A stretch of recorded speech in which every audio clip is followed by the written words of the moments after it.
This podcast is part of the Batman Universe Podcast Network, hosted by the BatmanUniverse.net.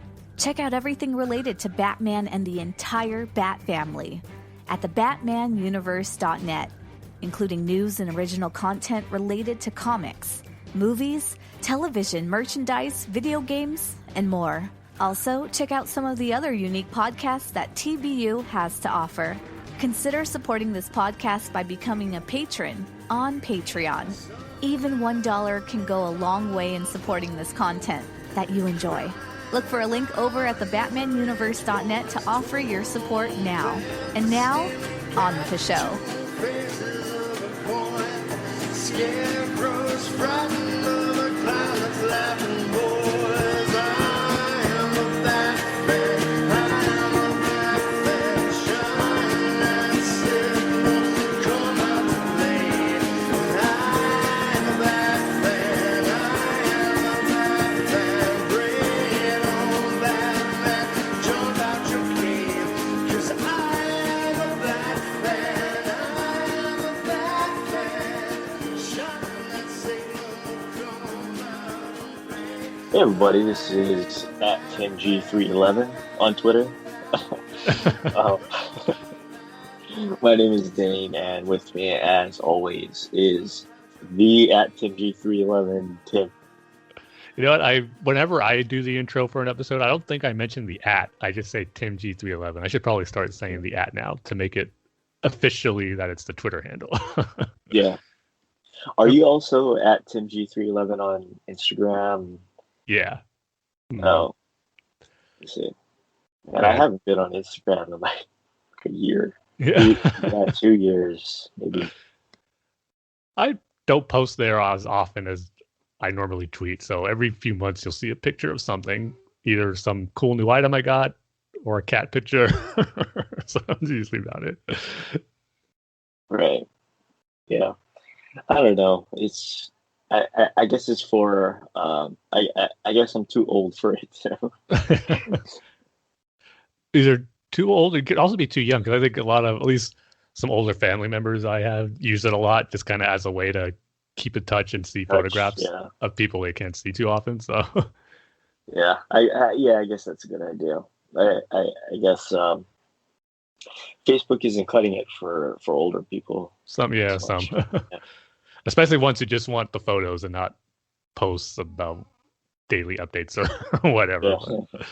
Yeah. I just want to see your photos. I don't want to hear about your problems or whatever.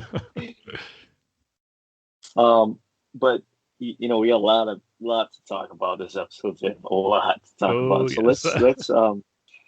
Yes. let's talk about another long movie. Not as long as the other one, but Well, just let's 12-minute shorts, actually, as I'm looking at the time for it right now. Yeah. Let's do our Fellowship of the Ring, Lord of the Rings Fellowship of the Ring commentary. So grab your DVD, grab your VHS, grab your Laserdisc, your beta tape, grab your projector, grab your DVHS, and grab your Blockbuster physical subscription card, and grab your Netflix physical subscription, and grab your probably the way it was meant to be seen. This one, and also the Hobbit movies with the high frame rate stuff. Grab your VHS to DVD converted copy on your old Dell computer running Windows XP. So You know what? Real quickly, Dave, I sent you a text about this last week. I don't know if the Facebook algorithm or ads thing listens to our podcast, but after we recorded our last episode, I got several advertisements for VHS to DVD converted machines, like all in one. So somehow it knows what we're talking about on here. I didn't know you could have a machine like that or whatever. They're out there. Yeah. So we may say that as a joke, but if you really want to watch your movies that way, they can be done. Also, on Netflix, they have this new documentary of the last blockbuster. Yeah, I've heard about that. Yeah, it's really good as a nostalgia-esque thing. Um, apparently, I guess there were three remaining blockbusters. Two were in Alaska, and the last was in Bend, Oregon. Okay, because I don't remember And the Alaska ones. yeah, the two in Alaska closed down, and so the last blockbuster right now is in Bend, Oregon. Um, but yeah, it's a really good documentary. It's I mean, they go the whole route where it's like, no, Netflix didn't end our business. Apparently like some bad business deals, and Uh, um, the you remember they got rid of their rewind fine. no, maybe probably stopped going when they stopped that, but I don't remember that. Yeah, so apparently it was those two things that led to the downfall of the Really, thing. that I guess a lot of their revenue came from people not rewinding their tapes. I guess so. I guess that's how they made money beyond their I don't know, late fees and Wow. stuff like that. But it's a really good documentary and nostalgia documentary. Yeah, Um, I'll probably have to check that out this weekend. yeah. But anyway, let's move on to our movie at hand. Yes. The one we're going to be stuck with for the next 11 years. Yeah. So I'm going to give the countdown. Or sorry, we're going from minute 3 to minute 4. Yeah. Yeah, just grab your. I already said that. All that stuff. I'm gonna give the countdown. So Tim, are you ready? I am ready. All right, 3, 2, 1, hit play. On a very blurry shot of Elrond chopping down some orcs as I was paused on that third minute. That's so good. This opening sequence. I know I've been saying that on these first 3 minutes so far, but I just can't help it. Especially in this moment when Sauron comes here. Just seeing his armor in full glory. It just looks so cool. You see, I don't think he was this big. I think this is just like how we like Babes the Blue Ox sort of thing. Mm. You know? But it makes for a great visual effect, though, just seeing how like powerful and imposing he can be as a villain. You got to be dead after that, right? Yeah, I don't think he's getting up. Yeah, he's dead. Can't even say any last words to his son. He's still Lord. Again, just seeing this for the first time, not knowing the lore, and just seeing all this of Isildur chopping off the fingers of Sauron and not realizing he's gonna get the ring, and that was how Sauron was defeated. It was just all cool seeing it for the very first time in the theater. How come his figure turns to ash? That's what I never understood. Is that like a I just think that's all like movie his thing? power just all in the ring, like his just his life essence. Like without it, he's nothing. Yeah. I thought it was just like a movie thing that looked cool. I don't know if it like says it in the books or whatever. Maybe it does. I don't know. That's one Yeah. detail from reading the books and listening to the audiobooks that I don't remember. I need to redo that. It's been almost about 9 years since the last time I listened to the audiobooks for the whole trilogy, which was really cool. Or I should say really enjoyable, but it's been a while. I always like to do a little refresher on the Lord of the Rings trilogy of the books. That's just so much detail in them. You can't remember everything every so Yeah, often. I was gonna say, aren't they like really dense? Yeah, especially Yeah. the Fellowship, the beginning of the Fellowship of the Ring. There's a lot. It takes Frodo quite a while to leave the Shire in the book. Really? He has to Like go about years? selling his house and those Oh type my of god. scenarios. Who cares? Say, oh, I gotta find a Hobbit real estate agent. Yeah. I want to I say gotta, I want to say it's a few years actually to when Gandalf leaves him really, the ring till he leaves. It's really, it's a good amount of time. I think it's a few years. I'm not 5 100% sure years? on that, but I remember it was being quite a while when reading it for the first time after seeing the movie. Like, wow, the movie really moved things along a lot faster than the book. Well, I mean, I guess it kind of makes sense in the sense where it's like, it's kind of a low magic sort of thing. Like nobody's teleporting to places and Yeah. stuff, right? So like Gandalf had to get on his horse, go from the Hobbit, Hobbit town. Is it The Hobbit Shire. town? Shire, right? Yeah. And then go to that city and research for like years, I guess, Mm, and then make his way back, right? So like, yeah. I guess it works. Imagine if the I movie guess follows that strictly that amount length of time to tell the story. it feels like it is being submitted by many commentary. But anyway, let's move on to our next topic, which is going to be we're going to save that big thing, the Justice League Snyder Cut, for the end, and we're going to move on to uh, Falcon and the Winter Soldier, right? So, like, this is the show, I think, Tim. I don't know if you feel the same way, but I think this is the show that Marvel should have started off with. Well, that When was the they, original plan. oh, really? Was it? Yeah. It Oh, was okay. supposed to be the first show to premiere. I think it was like August, September of 2020 before COVID happened. I don't think they finished filming Oh, I see. before they were able to meet that premiere date. Yeah, yeah. This is definitely the show they should have started off with, and I gotta say, I really like it.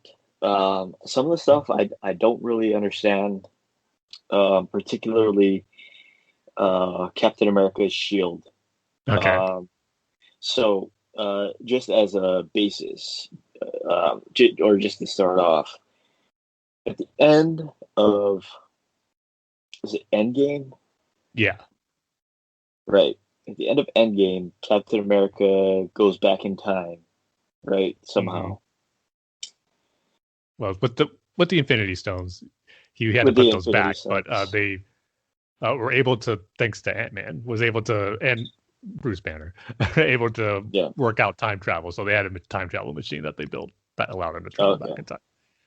Okay, so he travels back in time, meets up with what's her name?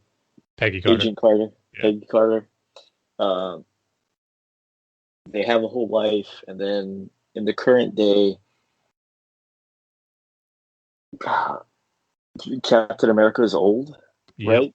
Hmm. And then he gives the shield to, um, is it Bucky, or does he give who does he He give gives the it to shield? Sam. Oh, okay. Yeah. So he gives it to Sam, and then Sam doesn't want to be Captain America Yes. because that's sort of Steve's thing. Yeah. It's that whole Uh, thing of feeling that he's not, either can't live up to the reputation or maybe he's not worthy enough. It's that okay, whole, that whole feeling where a right. legend of filling in those big shoes is quite the responsibility. So then, on top of that, he has to give back the shield because it's it's property of the government. Uh, Is that why he's giving it back, or is it because like no, I just think he's giving it back since he doesn't feel he should have it. He wants to honor the legacy and put it in the museum where that's all dedicated to Captain America and Steve. And that's, if he's not going to have it, he feels that's where it should belong, on display there in the museum for honoring Steve. And the government took it and used it without him knowing or him right? realizing that that's what they were going to do with it. Because I think as we found out in this latest episode, the second one, that if he knew they were going to do that, he wouldn't have given it back to him. Yeah, yeah, because that sort of confused me because in the second episode he has that line where I'm guessing it's from Civil War where it's like they, they're making like Steve stole the shield from the government and they had to go on the run. Well, here's the thing. You know what? That line actually kind of threw me off a bit because, Yeah. as I was remembering the movies in Civil War, Steve just left the shield for Tony to have. Tony Stark had it after Civil War. And then Yeah. they were on the run for 2 years because of that. And then Tony was the one to give Steve back the shield in Endgame. So when Falcon said that, I was wondering, what is he actually referring to there? Maybe there's something I'm just not remembering. But as far as the timeline goes and what was shown in the movies, that's how it happened, where Steve got his shield back once Tony gave it to him. and in Endgame.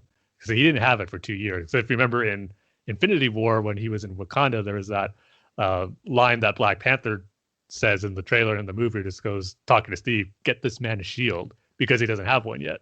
And he gives him some Wakandan style shield. So that line did throw me off a little bit as far as him referred to where they had to steal it and take it back. Yeah, I wasn't sure. I wasn't sure about that because I don't remember that specifically, but I don't remember those Marvel movies very well beyond, Black Panther. But okay, so going back to Civil War. Sorry, this is like a big rabbit hole that we're going down because some stuff I forgot, maybe I didn't understand at the time. So Civil War, right? It is, isn't it about government regulation? Is that the big thing? Like, yeah, it's like superhero Iron Man registration. wants, right? Iron Man wants regulation from the government, and then some people don't want that, so they're fighting. Okay. So what side was Captain America on? He was on the side of not wanting to sign and be like a registered superhero, kind of be in the jurisdiction of the government. He wasn't for that. Okay. And Tony Stark was. Oh, okay. So it was pretty much Iron Man versus Captain America. Yeah. Okay. Also, kind of moving on from that, can you give me the 5-second / elevator pitch for who Bucky is and the Winter Soldier? Like what's his backstory? Okay. So he was Steve's kind of a big question. But... Yeah. He was Steve's pretty much childhood friend. And like pretty much they're like brothers growing up. So he was in the first movie, right? Yeah. Yeah. So Bucky enlists in the war. He fights off in the war where Steve was left behind, where Steve always wanted to go with him. Yeah. But Bucky was captured by Hydra in the first Captain America movie, and he was experimented on. But we don't know the full extent of how much until the Winter Soldier movie. So in the first Captain America movie, Steve finds Bucky, he rescues him, they go on missions together. But then on one of their missions where they were trying to capture the big Hydra scientist Armanzola on a train. On the train. Yeah. Bucky gets blasted and falls off, and they thought he was dead. But of course, as we learned in the Winter Soldier movie, Hydra did find Bucky's body, and because he was experimented on before Steve rescued him, that allowed him to survive the fall, and they just did more experiments with him on messing up his mind, brainwashing him, and just having him become an assassin throughout the years leading up to the events of the Winter Soldier movie, just kind of putting him like in almost pretty much putting him on ice, for lack of better words, where only waking him up when they need him to fulfill a mission, and thus prolonging his life that way. So once he encounters Steve in Winter Soldier again, that kind of rejogs his memory, but he doesn't fully come back. He still has those brainwashed, he's not mentally stable thanks to the brainwash thing that he was done in Hydra. So in Civil War, he's being framed as assassinating and causing the explosion for kind of like the declaration of those Sokovia Accords, the Registration Act, where he kills T'Challa's, Black Panther's father, in that explosion, or he's framed to. So Steve goes out looking for him and pretty much tries to clear his name in that. But he's obviously wanted by the government. And after the events of Civil War, where Tony and Steve and Winter Soldier, they fight, Steve takes Bucky to Wakanda since he realizes they're probably the only ones who can help him, and just to kind of keep him off the radar since Wakanda is secluded, he would be safe there, and they would be able to do what they can to get rid of the whole brainwashing stuff that was implemented in his brain to have him become an assassin. Because in Civil War, there's like this book where you just say these phrases and that triggers something in Bucky's mind that just makes him that assassin again, and just makes him become a killing machine without him thinking for himself. That happened several times in Civil War. So once Steve takes Bucky to Wakanda, they were able to get rid of all that and just bring him back to normal as far as mentally. But obviously he still remembers everything that he's done, and it's just, traumatizes him. It's just something that he's going to have to live with and try to deal with and make amends for, as we're seeing in the Falcon and Winter Soldier TV show, which was really cool. And one of the things I really like about it is seeing how Bucky has to try to move on from that part of his life and just how much of a struggle it is and just that weight and that guilt he's going to have because of the things he did, even though he wasn't in control of the things he did. It's, as he said in Civil War, I still did it. So just some, I think, really great stuff that they're diving into with his character more so in this series. But that's basically the gist of his story arc in the MCU from where it began to where we're at in the TV show. Okay, so he's like a sleeper agent for Hydra. Hydra is the secret organization trying to take over the world. Yeah, essentially. Okay. Had one. Oh, okay. So I watched it late last night. Was that the girl from Solo? Yeah. Was, uh-huh. Enfys Nest. Yeah. Enfys Nest, right? Yeah. It's like, she looks so familiar. Like, well, why can't I remember? Which I'm hoping now that she's on this Disney Plus show, maybe they'll use her again for a future Star Wars show to reprise her role as Enfys Nest, because I love that character. Yeah. It'd be cool to see her back in the Star Wars. It's good to see she's staying in the Disney sort of universe. Yeah. It's like you get your foot in one door, you go into another Disney property, then you can kind of go back and forth. Okay, so I guess my final question is, who is that person at the end? I know he looks familiar. I've seen him in the Marvel movies. I just don't know who he is. Zemo. So Zemo. He was pretty much the big bad guy in Civil War. He is the one who orchestrated a lot of the feud between Tony and Steve in that movie, aside from the whole superhero registration act. But so he's someone who has a lot of information on Hydra. Obviously, that's why Sam and Bucky are going to go see him. But yeah, Zemo is a pretty big Avengers villain. Was done a little differently in the Civil War movie in the MCU, but I'm looking forward to seeing him in this show because he's going to be donning his comic costume, which is pretty cool. It's kind of basically like almost like a robber ski mask over himself, but there's a cool visual look to it. I just loved in the comics that from the posters and stuff, it's translating pretty well in live action too. But I'm looking forward to seeing him again. So he was the one who revealed that Bucky killed Tony's parents for Hydra, and that's what caused the whole fight between Tony and Steve at the end of Civil War. So his whole thing was to bring the Avengers down from within.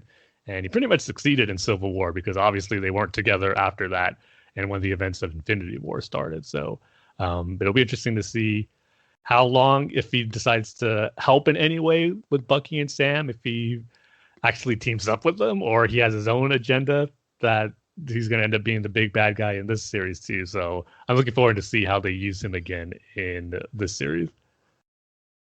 Okay. I think one more question. So Steve is dead from old age? No, I think he should still be alive. Still alive? Yeah. Oh, that's good.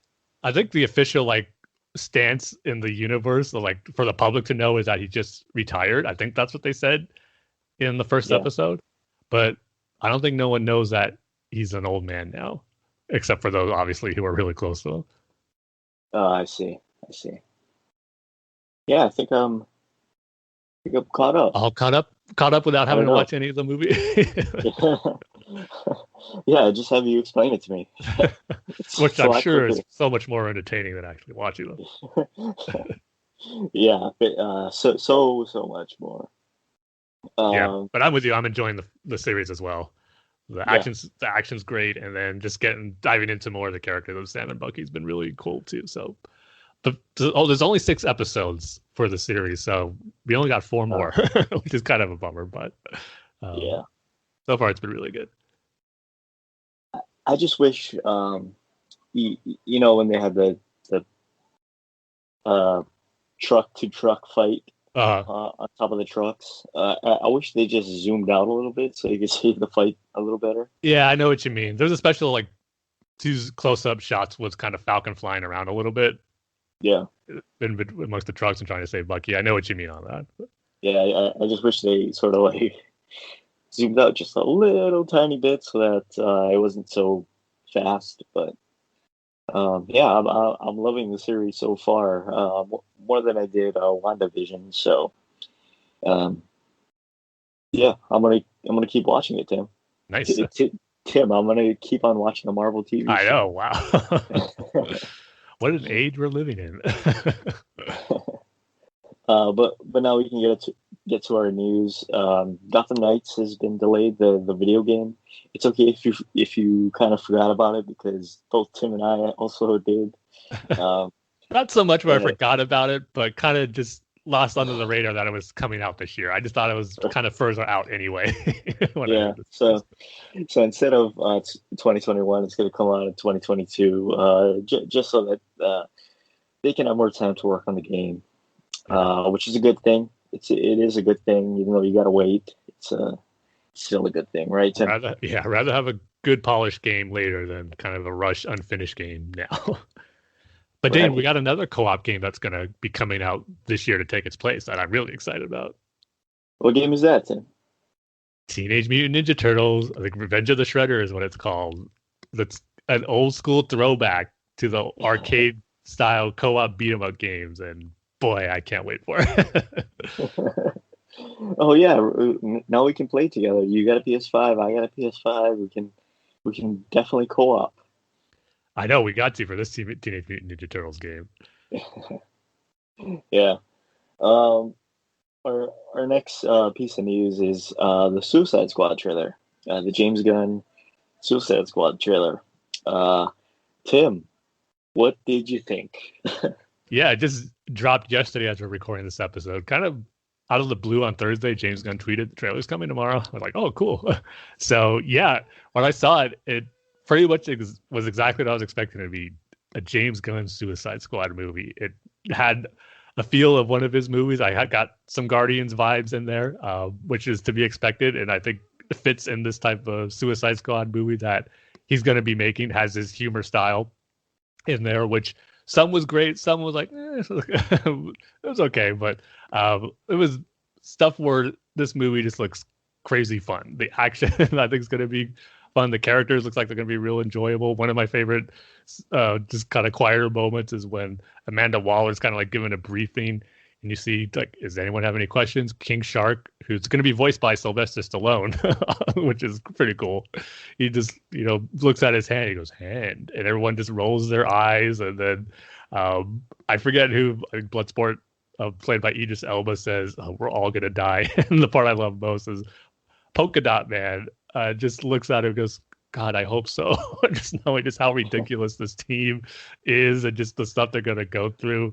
That should be a really good time. But the thing I really got me excited as a DC Comics fan is I think they might have mentioned this beforehand or it was rumored, but I can't remember. But it's definitely confirmed in this trailer what the big bad guy is going to be in this is going to be the first villain the Justice League faced off in the comics, which is the alien Starro, the big giant alien starfish, which we got a quick glimpse of him in the trailer from kind of a far out shot and a little bit of his tentacles, but it's going to be this giant starfish alien monster, which I can't wait to see in live action and see the Suicide Squad go up against. I think that's going to be lots of fun. So just a little cool throwback to some early DC lore of one of the Justice League's very first villains that they have to go up against, but yet it's going to be the Suicide Squad that's going to be going up against them. So yeah, it looks like a lot of fun. I'm looking forward to seeing it later this summer, probably on HBO Max again, which I'm loving that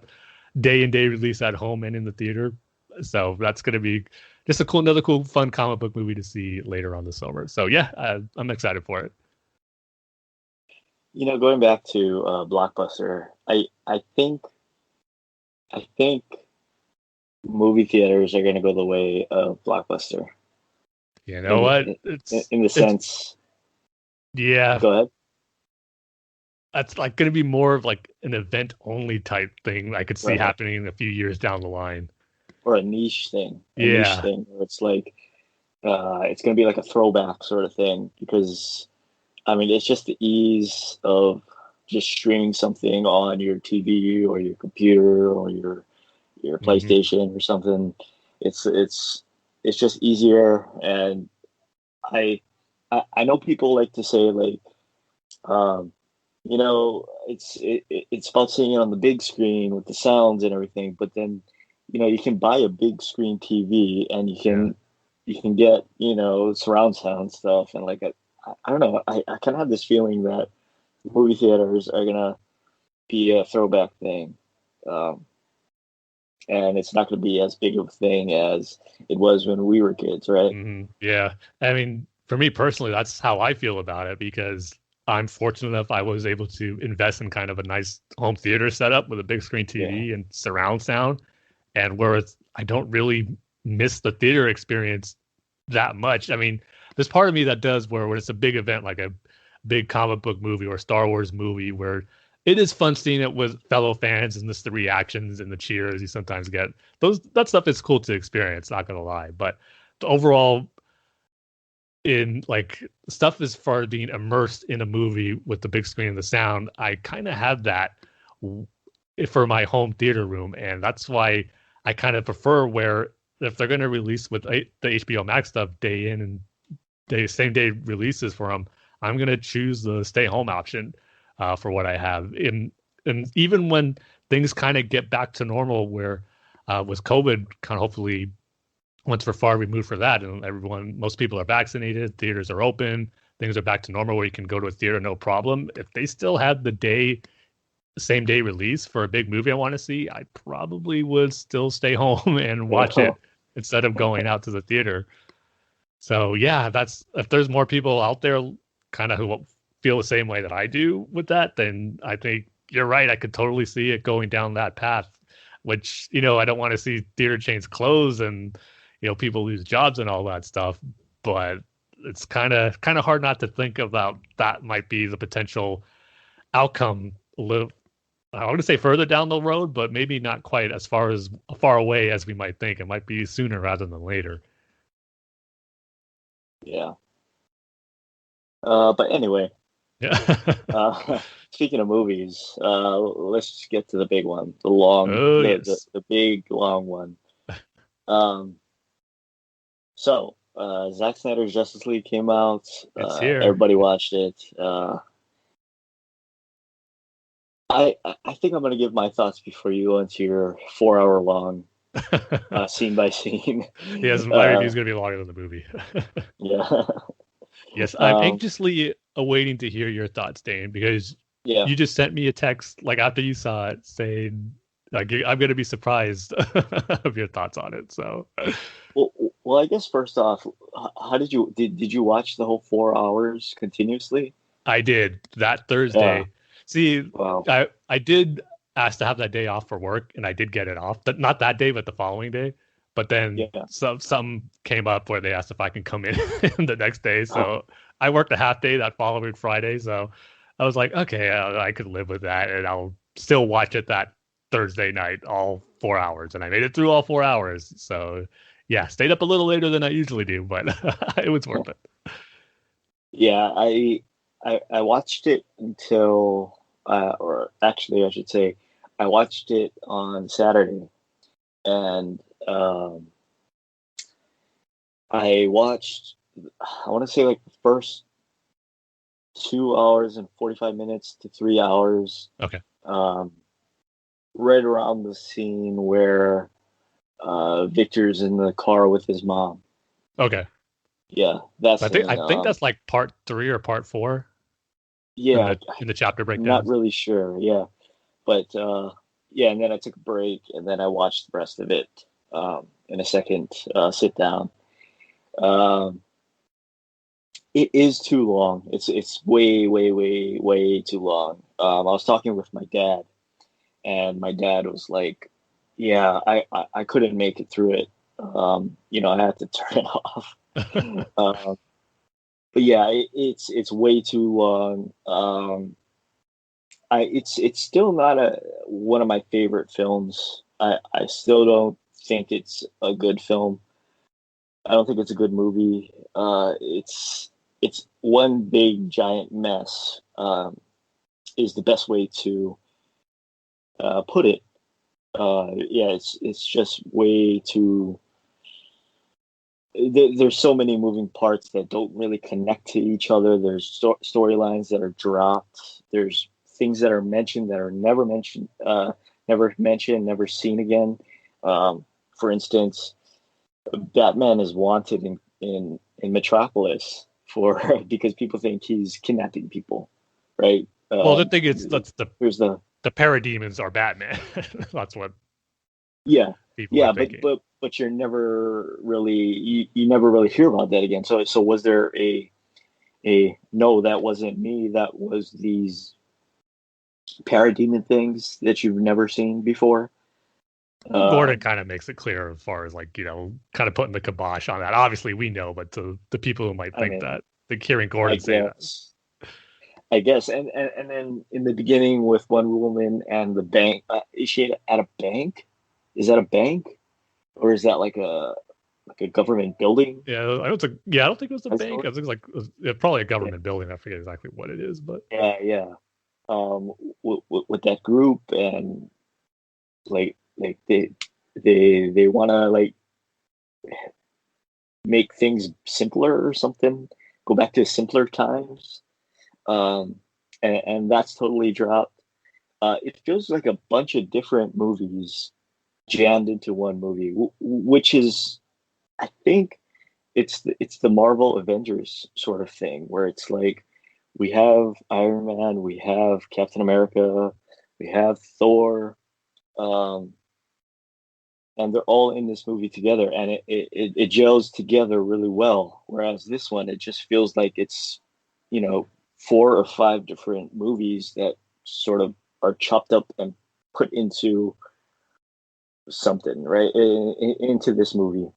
Um, but with that being said, I feel like some of the ideas, right?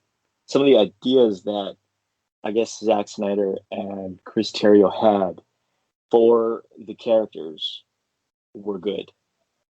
In particular, um, Cyborg, yep. right?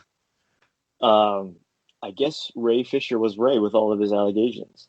You know, I wish they did a Cyborg movie instead of this. Um, I felt like his story was what was getting me through all of this, not necessarily Darkseid or Steppenwolf or Desaad. It was Cyborg and his story.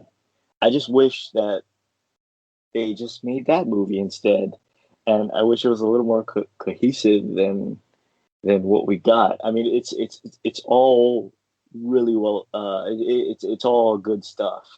Um, but I don't know. It's like they were beginnings of good ideas, but then they tried to tie them together into this whole dark side thing, anti-life equation, um, Steppenwolf mother boxes thing, and it just doesn't work together. Um, but I really enjoyed this movie in the sense that, yeah, some scenes were just thrown in for no reason, like that whole scene between Lois and Martha, quote unquote, just to sort of jam Martian Manhunter into the scene. I'll It's get to like that in my review. Yes. it kind of doesn't make any sense. It's like, okay, so Lois is sad that Clark's been dead, right? Okay, I understand that, but then Martha has to show up and then say like, "Oh, you should get back into the world." You know, it's the world is empty without you, or whatever. And then what I don't understand is like they have a scene later where at the Kent farm, and then Martha shows up and she's like, "Oh, Lois, I haven't seen you in a long time." Wouldn't Lois be like, "I saw you last week or a couple weeks ago, right?" I know there's like She Lois would could have say said like a something. thank you for getting me out of my rut. Yeah, And Martha would be like, what? What are you talking about? yeah. But yeah, so it has these beginnings or pieces of of a good movie, a single good movie that has nothing to do with the the overarching story of Darkseid and all of this other stuff. But I I guess it works and it doesn't work, right? You have more time, especially with that sewer fight in Gotham. Mhm. I thought that was way better. Like that sort of had a better arc to it. It wasn't just like, okay, so now we're here, now we're in Gotham talking to Jim Gordon, now we're in the sewers, we fight the guys, and then on to the next scene, right? Yeah, It gave it more time to breathe. definitely. Uh, but some other stuff that didn't I just didn't I just could not get into the big one, and I hate to say I really hate to say it, is Ezra Miller's Flash. I just thought he was too much. Really? It was too much, especially in that scene. I'm guessing it's is it a reshoot? Is it a Zack Snyder reshoot? Is it Central City? Uh-huh. Like Yeah, where yeah, where he saves Iris? yeah. Where he goes to the job interview. Yeah. No, that wasn't a reshoot. That was originally shot during principal photography, just cut for the theatrical release. Yeah. Yeah, I just could not remember it. But that was just it was too much with the interview, and he's like, oh, I'm Flash, I'm fast, but I'm late, sort of Well, thing. that's And always it's like, Barry's thing, okay, though. As the fastest man yeah, alive, and he's always late. I just don't think we needed it in this movie, especially the sort of portrait that Zack Snyder's trying to paint, where it's like, and I think this is what was the problem with this movie to begin with. With the Joss Whedon cut, I guess you could call it, is Zack Snyder had a specific vision, right? Hmm. Which is what I think he wanted to do was the sort of post-apocalyptic Batman, right? Yeah, kind of all leading towards That sort of that. prologue, I mean, the epilogue that we get at the end. Um, but then I guess Warner Brothers or DC wanted to do the Marvel thing, Yep. right? Mhm. And I think this specific scene is one that doesn't work in the Zack Snyder sort of vision, right? It's Okay. it's it's too campy. It kind of doesn't really make any sense. It's introducing a character, Iris West, when we don't really need her in it, right? And At it's least like, in this movie, yeah. The cool yeah, thing though is that she is the same actress who's playing her, and this is going to be an upcoming Flash movie, so we will be seeing her again. But in the stakes of Justice League here, yeah. yeah. Oh, and by the way, if you get rear-ended by a truck like that, you're dead. Like she would have been dead. And I mean the sort of fast thing that he does, that fast vision, I guess you could call it, and he's like touching her and he's looking into her eyes and like being all creepy. That did not work at all. That came off awful. That was terrible. um, and just his little comments and visiting his dad in prison. It's like I don't think we really needed this story in this movie. I think we should have just shot more stuff for Cyborg instead, because his story is. It seems like this was supposed to be the basis of this movie, but then again, I can't really say that because there's also the Clark Kent Superman thing where it's like he's coming back from the dead. He has his moment with Lois. He goes to the Fortress of Solitude, or no, he goes to his ship, right? Yeah. And you know, puts on that black suit, which I didn't know was a. Apparently, it heals him. That's why Well, he has that suit on. in the comic book versions of the Death of Superman, when he comes back, he wears that black suit. Yeah, because for that reason. But they don't really say that in the movie. It's kind of an homage to that comic Yeah, book black suit. yeah. Okay, so for like a 4 hour movie, you can cut in a 30-second scene to be like, No, that would just make it too long, game. An extra 30 seconds. Oh, this heals me, sort of thing. But anyway, yeah, despite all of my criticisms and like stuff that doesn't really make any sense, this movie is like, I'll give you an example. Tim, what is your favorite food? Right? You don't have to tell me. Okay, so what's your second favorite food? And what's your third favorite food? What's your fourth favorite food? What's your fifth favorite food? Right? Mm-hmm. So imagine those 5 things, and imagine those things blended all together in a blender shake. Right? This is what this movie is to me. See, I'd like to think you'd have those 5 favorite foods all in like one meal, not necessarily mixed in a blender, but they're all on the table for you on separate plates, ready for you to eat and enjoy. It kind of is, mixed in a blender, because all these stories, at least they're trying to jam it together somehow. This is, I don't know. It should have been.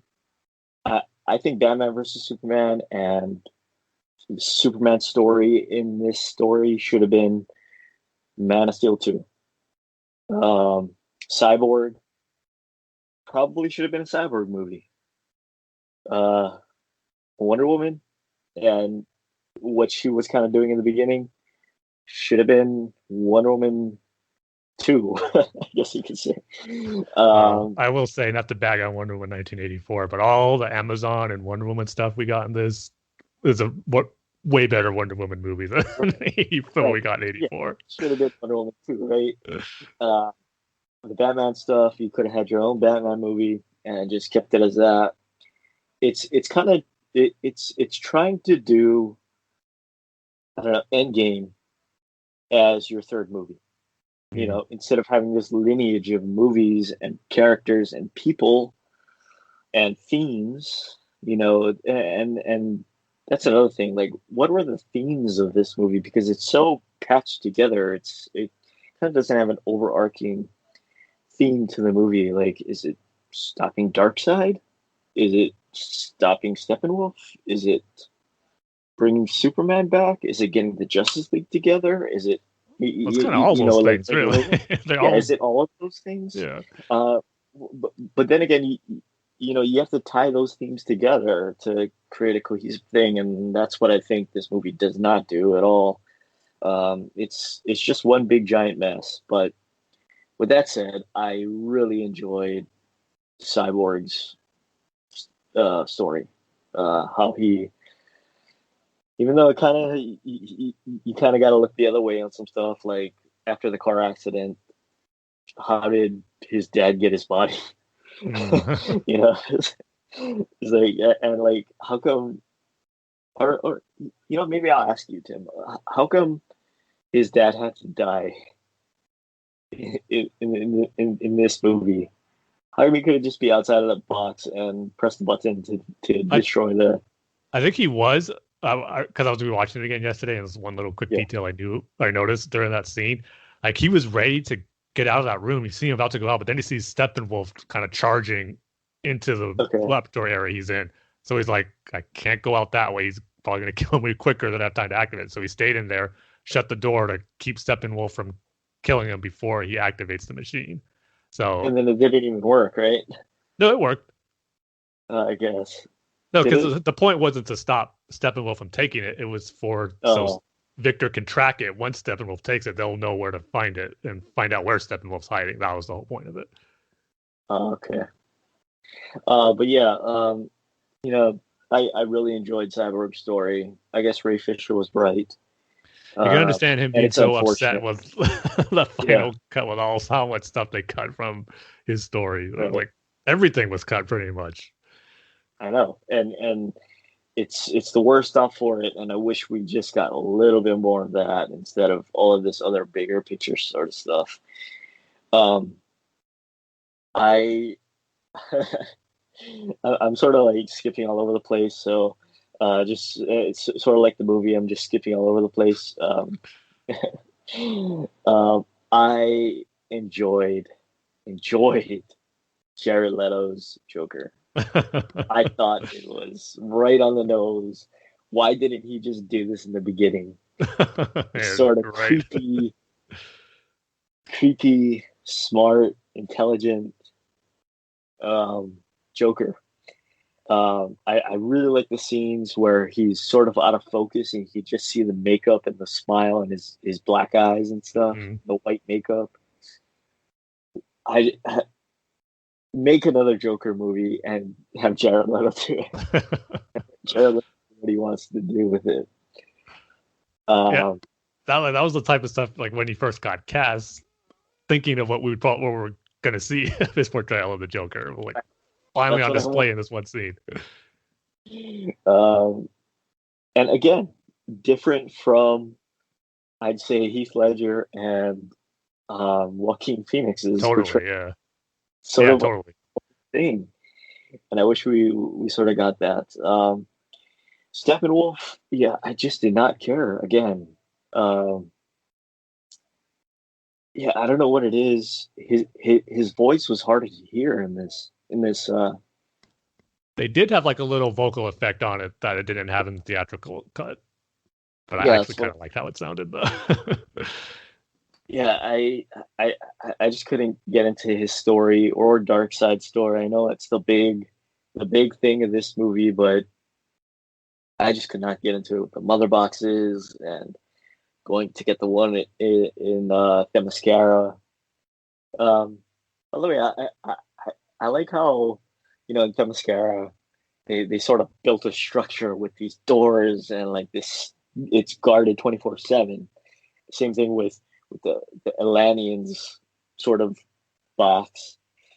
They created like this big thing around it, and then they have guards with guns and stuff.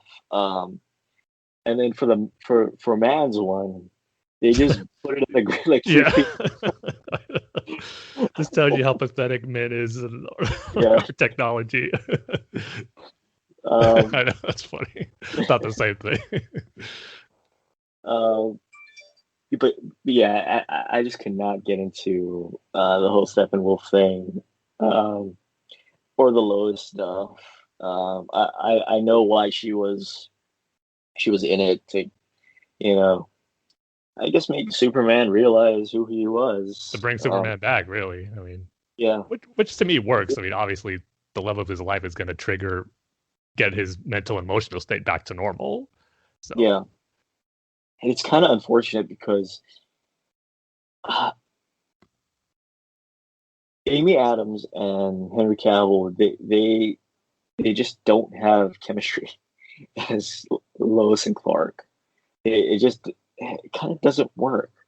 I felt this, with Batman versus Superman, and then now this. I'm not sure if it's written that way, or if it's because of the writing, or if it's because they just truly don't have any chemistry together. But yeah, I, I just couldn't get into like that whole thing. And a scene I thought was really, really well done is when Superman goes to his ship, or goes to the ship, and he's walking through it, and then you have like the dual sort of voice from Kevin Costner and Russell Crowe, and I even think is that new lines, or is that lines taken from those movies? I think it's mainly taken from the previous movie, from Man of Steel, but I believe there is some new dialogue in there too, because there were certain lines that didn't sound familiar to me. Yeah, right. It didn't sound familiar. I thought that was really well done, and I wish they sort of expanded on that, a little bit more, instead of having, to talk about like all of this other stuff, like where's Steppenwolf, what are the mother boxes. I don't know. It's like it forgets its human characters, and it sort of tries to force your attention onto this bigger thing that they're trying to patch together, and yeah, it just doesn't work.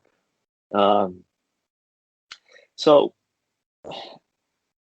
I don't know. I guess for me, I I liked it as a whole, as a big thing, right?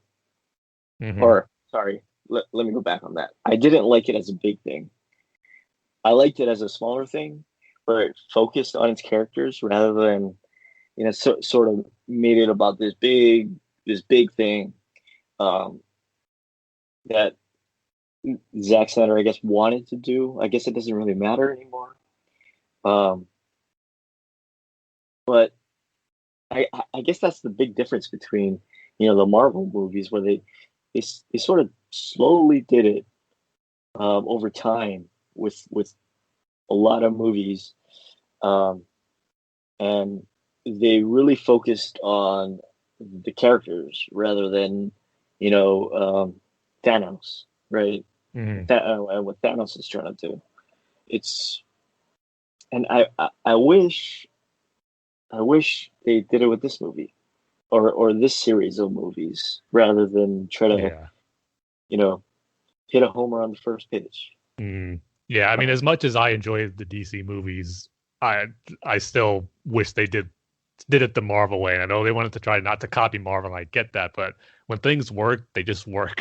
And that's Yeah, the slow build up to the big event. It was the route I wish they would have went instead of, like you said, trying to hit a home run on the first or hit a 3-1 home run with nobody on base type of scenario. right, right, right. And that's a good analogy, Tim. Because we don't really we haven't really settled with these characters, Yeah. particularly Cyborg and Flash. Um, we kind of got an Aquaman movie, kind of No, that got. came afterwards. Oh yeah, yeah, right. But we kind of got an Aquaman movie. We kind of got a Wonder Woman movie. We did kind of got a Batman movie, I guess you could call it. But I just wish we had a Batman movie, we had a Flash movie, Hmm. had a Wonder Yeah. Woman movie, um, where we could really get to know them rather than just like, okay, here's a bunch of people they're gonna do this thing, and yeah, that's gonna be their thing.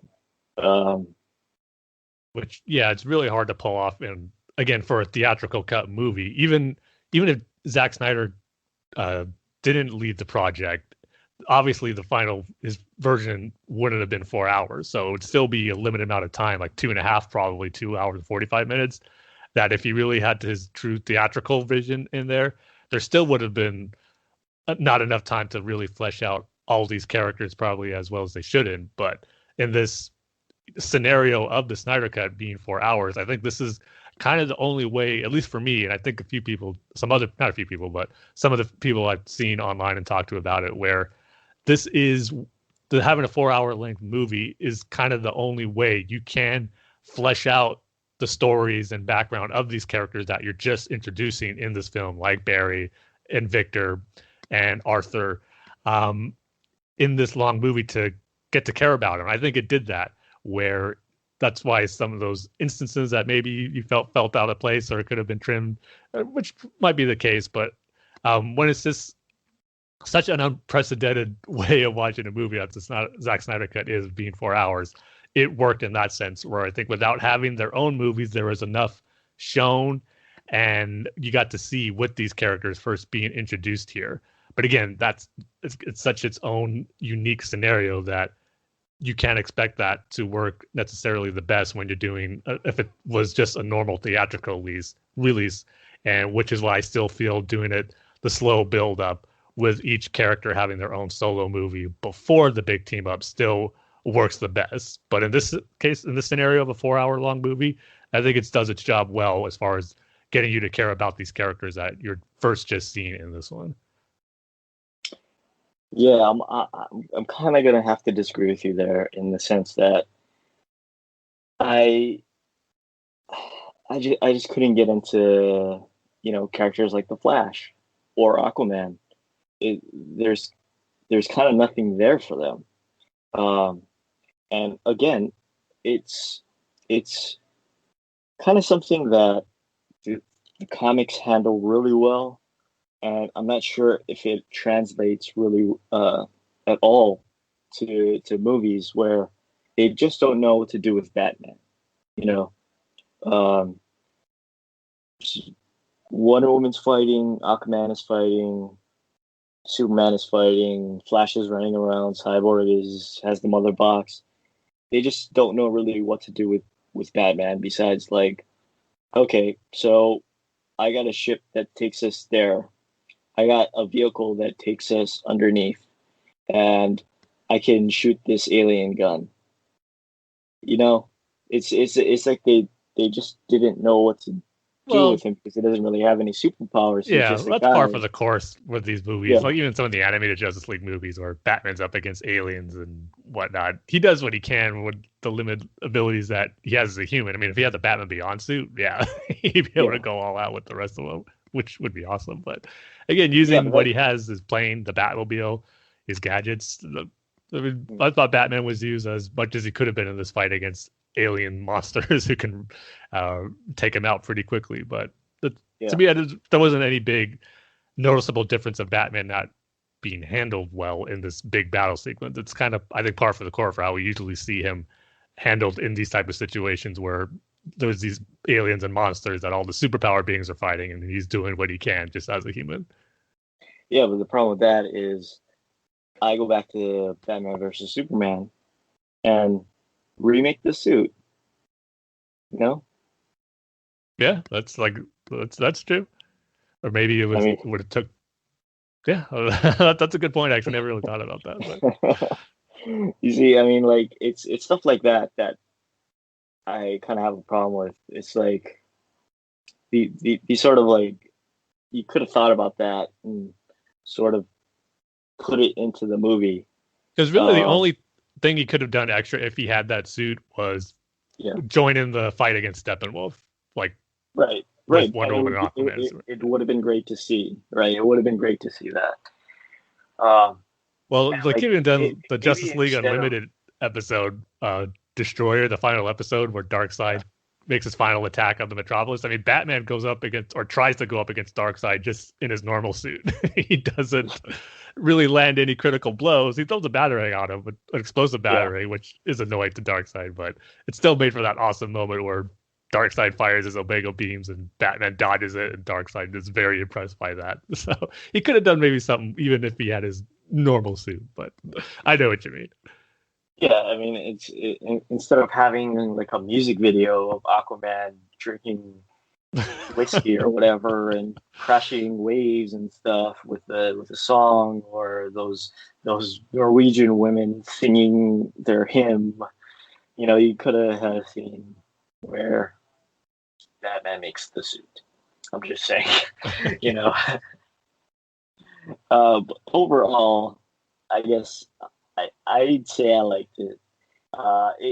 It if you don't think about the little things, you don't think about the story because it's so all over the place and so patched together. It's a great action movie. Um, I don't know how much they added to that underground fight sequence or the fight sequence at the end. Um, I think they handled the end the action sequence better in this movie than they did in the Joss Whedon Oh yeah.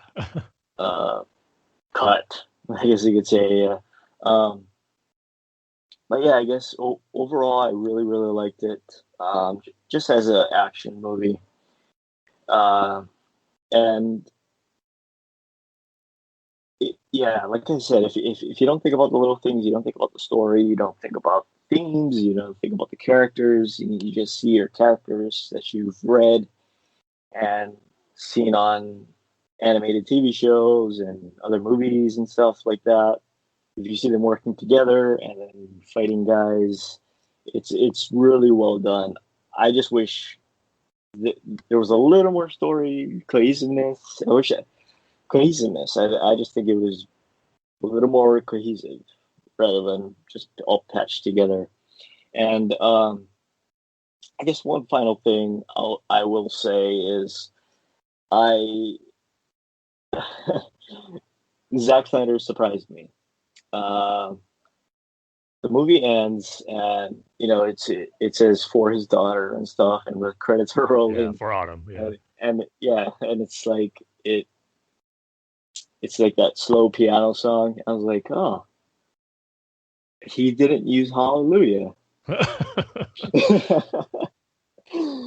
And sure enough, it's a cover of Hallelujah.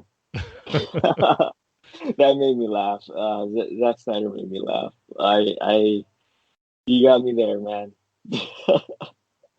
Yeah, I think I didn't think he'd do it. I didn't think he'd do it, but you snuck it in there, right at the end.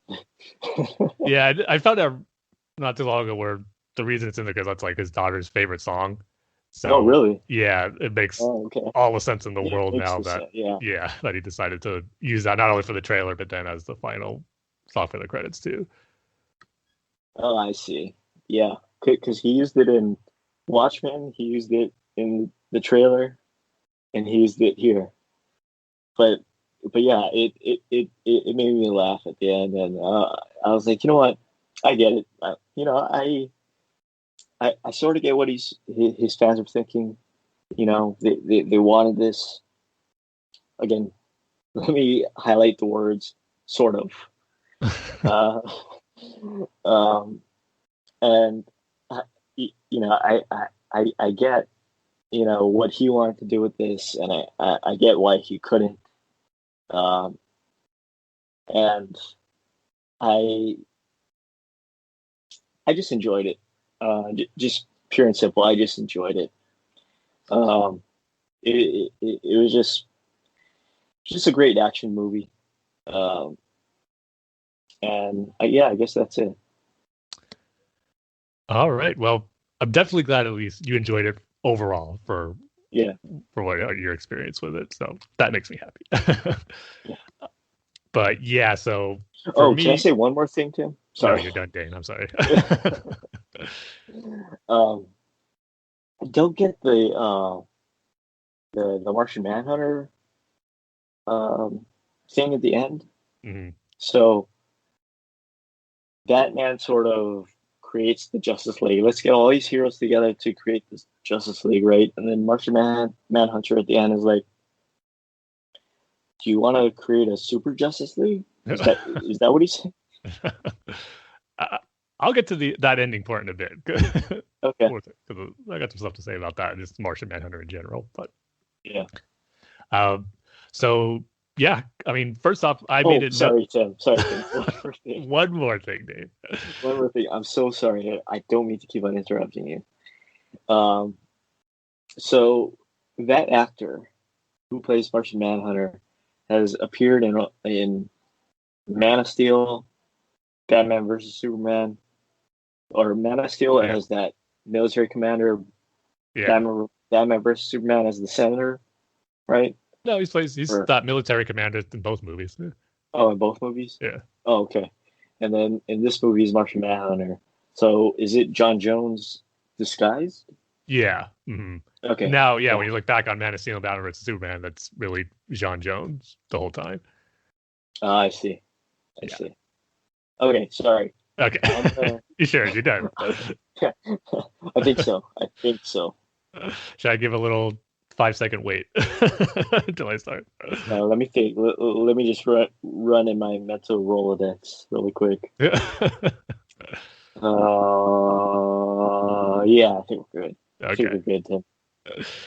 Okay, so for me, I obviously made it no secret that I actually really enjoyed the theatrical cut for what it is. I understood the problems and like all the reshoot stuff that went into with it. Not everything worked about it for me, but I still enjoyed what I saw seeing some of my favorite characters on screen together for the first time. And I still stand by that. I think there's things I still enjoy about the theatrical cut. There's actually a few like lines of dialogue and some moments that I wish were kept in the Zack Snyder cut. There actually could be an ultimate cut, I think, of a few things from the theatrical one in here that I think would make it, the best Justice League movie experience that we had. But maybe I'll touch on those a little later. But going into the Snyder cut, obviously didn't even think it was going to happen. So the fact that we even got it is just incredible. And going into it, I wasn't sure, what was my reaction to it was going to be. as far as is it going to be another kind of Batman versus Superman thing where it was something I didn't necessarily thought was the greatest the first time I saw it, but kind of the more I saw it, understood what they were trying to do, and even though it wasn't my favorite, I can appreciate what type of story they were trying to tell, and just kind of enjoying it more as time went on and I saw it. It was going to be that type of scenario. But once those kind of early reactions and reviews for it started coming out, and people saying, wow, this is like really great, and just hardcore comic book movie fans, not just necessarily DC fans only, but fans of just comic book movies, that genre in general, just saying, hey, this is actually really good and can be one of the greats. It's started getting me more hyped and excited for, oh, this could be actually something really cool and special here. So I was pretty darn excited going into it that Thursday night when I watched it. And afterwards, after it was over, I kind of echoed those same reactions I saw earlier. I really, really liked it, enjoyed it. And I just watched it again last night before we're recording this episode. I was planning to watch it, probably half of it, maybe 2 hours, but just couldn't shut it off. I just stayed engrossed when I started watching it again. Just watched the whole 4 hours in one sitting, twice. So, and after seeing it again, I love it. I'm just gonna say it right there. I really love this version. The theatrical cut doesn't compare to this one. Kind of in a similar instance as kind of the Lord of the Rings extended cut and theatrical cuts. When someone says, do you want to watch Justice League? Or I'm going to say, I feel like watching Justice League. It's not even going to be a question of which one I'm going to watch. It's going to be Zack Snyder's version of Justice League. Just like Lord of the Rings, the extended edition is the only one I watch of those movies. And like I said, even though there's some things I liked in the theatrical cut that aren't in this one, that could be something where if I just feel like seeing those, I could just watch a digital version on my iPad or iPhone or digital app or something and just see those little instances that I like. They don't necessarily make the movie. They're just moments here and there that I really enjoyed. Just for example, one of my favorite lines in the theatrical cut was where they were in under Gotham Harbor. They're about to attack Steppenwolf and the Parademons. And Barry is like really nervous about entering his first fight against these aliens. And Batman kind of has to calm him down. And he just says, just save one. That's all you got to do. I just like that line Batman has, of just Batman kind of being obviously the veteran superhero and just mentoring the rookies here and how to handle a battle. I just like that instance. Kind of a line of dialogue I wish was in there. And kind of one of the more funny aspects, or that was in the theatrical cut that wasn't in here, was after the whole Gotham Harbor fight, they're kind of regrouping and Aquaman kind of reveals that Steppenwolf took the mother box from Atlantis. He sees Batman and Bruce dressed as a bat. He just gives that chuckle like, dressed as a bat. I dig it. I just like that little interaction they had. And then Batman's talking to Gordon about working together with others, saying how it might be temporary. I think that line still could have been in there because Zack Snyder obviously filmed the scene where Bruce first meets Aquaman, where Aquaman kind of is making fun of him as far as dressing as a bat. Like, you seriously dress as a bat. That line was in their first interaction in the Snyder cut. So it's kind of surprised his reaction to seeing him in the bat suit was kind of cut. I just thought that was a funny moment. And plus you get more of J.K. Simmons as Jim Gordon, which we don't have in this one, which is a bummer. But so just little things like that, but not necessarily moments that make the movie, because this version is just far superior as a Justice League movie. And I mean, the differences start off right away. Just, I love the way this movie starts, where it's recapping the death of Superman from BVS, where you're obviously seeing Wonder Woman, Lois, and Bruce's reaction to seeing Superman die, but hearing his screams kind of echo across the world pretty much, waking up the mother boxes. I just love that, just that power of Superman as far as his energy being felt and vibrated throughout the world. You see Cyborg's reaction, you see Luthor's reaction, you see obviously Atlantis, like I said, the Amazons hearing it. It was just great just seeing the scope of the power that Superman has and just waking up the mother boxes there. I just thought that was a great moment to showcase that. And just things get moving right away as far as Bruce recruiting Aquaman first and then just getting the ball rolling for getting the Justice League together. And there was something I just really liked about this as far as Batman and Bruce's character arc in this movie, jumping off from BVS. I think there's a few more bits of conversations and dialogue he has with Alfred here that just really drives home the point of him feeling the need to bring this team together in honor and the promise he made at Superman's grave. And that just fits so well into Batman's character here, because obviously one of the things that just I love about the character so much is his dedication and his promise that he made to on his parents' graves. So it just harkens back to that, where you're seeing that determination here. He made one promise to his on his parents' grave, and now he feels almost that same responsibility in this instance, making that promise to Superman's grave. And you just, when he makes a promise on someone's graves, you know how important that is to him and how he's going to do nothing, or I should say, he's not going to let nothing stop him from accomplishing and fulfilling that promise. And you just really felt that more in this theatrical cut, or the Zack Snyder cut, I should say, more of how Bruce felt that way and just how he really needed to do this. And it just makes total sense for his character. So I just love that aspect of it. And yeah, I think one of the big things we're going to disagree on is on this Dane is just the way I felt having that 4 hours really allowed time to establish these characters, where I really didn't feel it was kind of meshed and put together. I felt they just really had enough room to breathe. And yeah, honestly, it didn't need to be 4 hours. You could still get that point across in a little less time.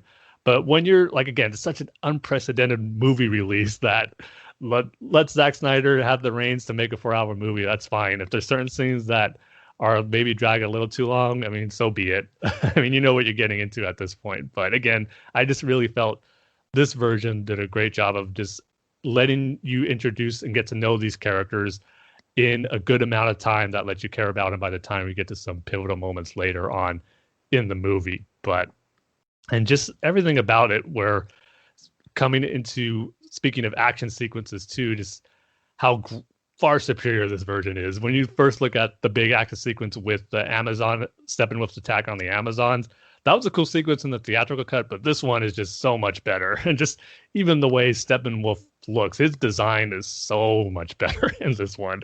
And the CG effects too. I mean, I don't know why they changed his design. It's just so odd. It's night and day in how he looks. And his design just looks so much better here, more imposing, more threatening. And just his battle with the Amazon was just really, really incredible. Just some of the new stuff that they added to it, and just the action sequences throughout. And I'll get to the final one in a bit because I got some stuff that I can't wait to talk about there. But and another thing we're probably going to be our biggest disagreement, Dane, I got to say that one of my favorite things about the movie is just really how it dove into the DC lore of the Fourth World, the New Gods, and Apocalypse.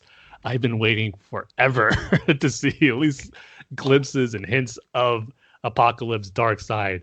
And obviously we knew we were going to get that in this movie from the trailer.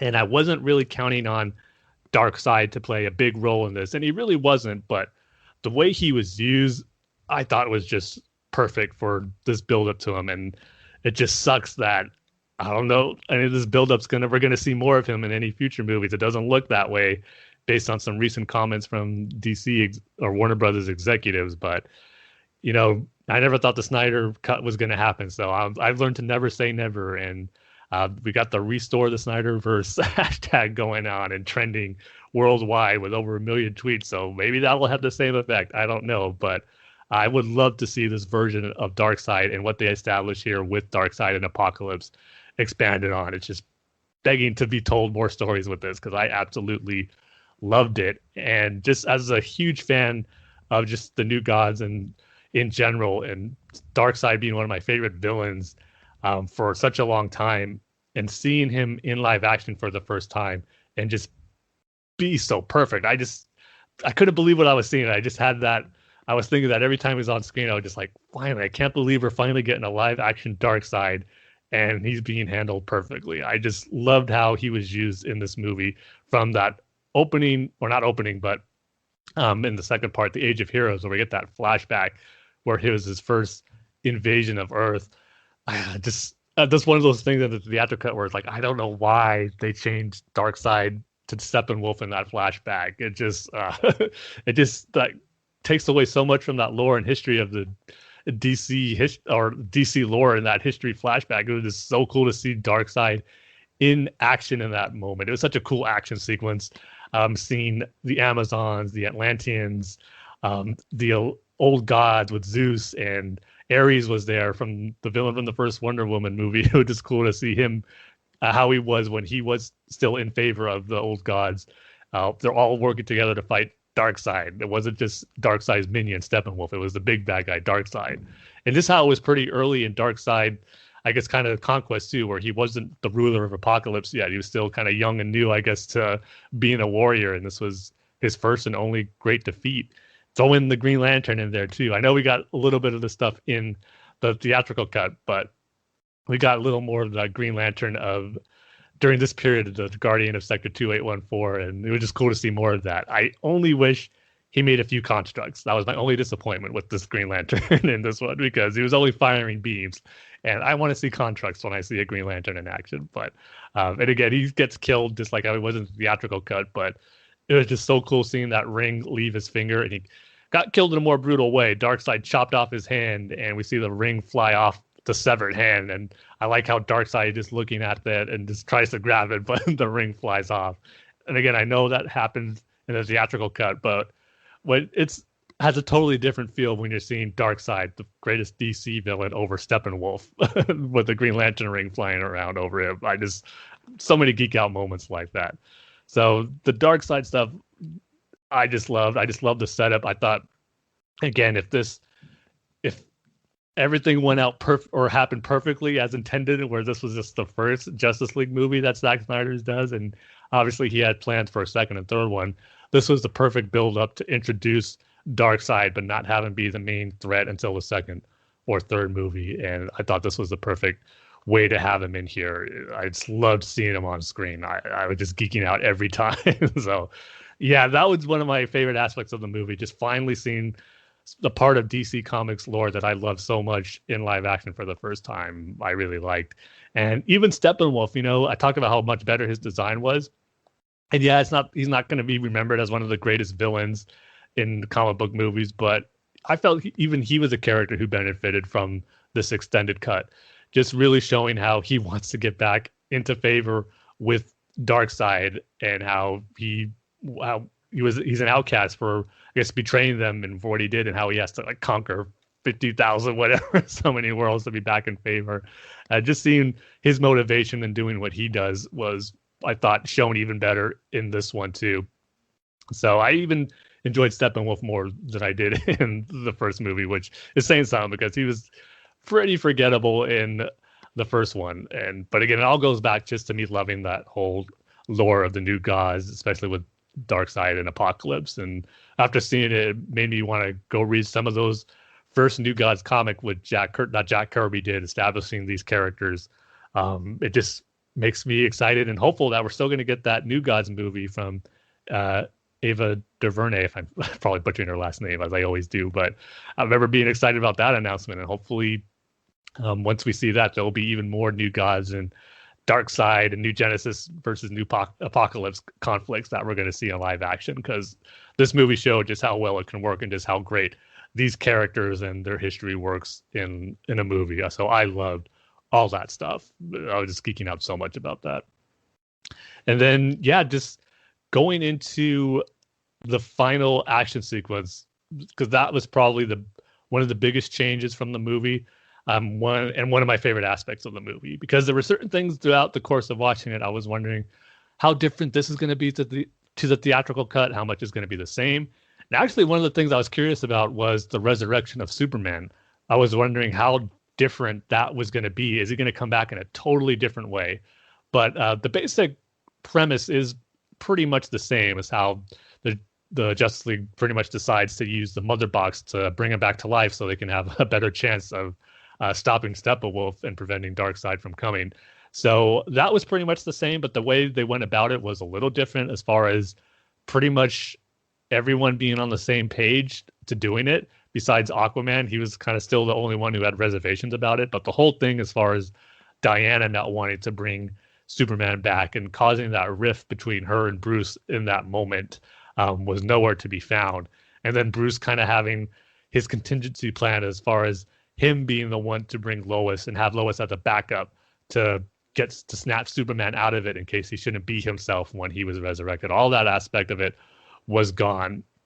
And I didn't mind missing that stuff from the theatrical cut. It's this all flowed. I felt worked pretty nicely as far as their motivations for wanting to get Superman back. There were still some reservations, but not so much so that caused a rift between the team. And it was just kind of, I guess, another added plot that wasn't needed. The whole Wonder Woman and Bruce dynamic in this already long movie that would have had to been resolved with some more time. So that was one thing I didn't really miss from the theatrical cut, and how they just needed to bring Superman back, and they had to do what they had to do and worry about the potential consequences later on. But obviously another big thing that was shown in the resurrection of Superman, and little more seeds being planted as far as potential stories for the sequels, as far as that once Victor gets connected with the mother box, him getting that vision and premonition of the potential warning that the ship is giving them to not do this and resurrect Superman with the mother box,